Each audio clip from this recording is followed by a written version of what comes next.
আপনি এবার একটু বলেন কেমন আপনার মনে হচ্ছে, কি হওয়া উচিত ভবিষ্যতে? আসসালামু আলাইকুম ওয়া রাহমাতুল্লাহি ওয়া বারাকাতুহু। আপনারা সবাই ভালো আছেন? আমি আজকে আমার মেয়েকে এই জায়গায় নিয়ে আসার জন্য পিডি লাইফকে আমার অন্তর থেকে ধন্যবাদ জানাই।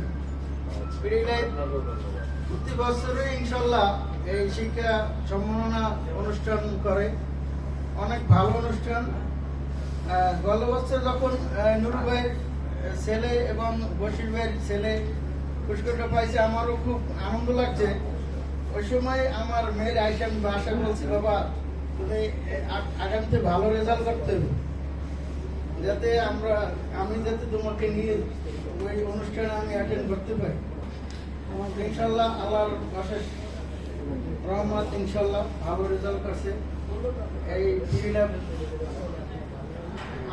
আমার মা আমার মেয়েকে নিয়ে এদিকে আসতে পারছি, এই জন্য পিডিএফ কোম্পানিকে অনেক অনেক ধন্যবাদ। সকল সদস্যকে ধন্যবাদ। আসসালামু আলাইকুম ওয়া রাহমাতুল্লাহ।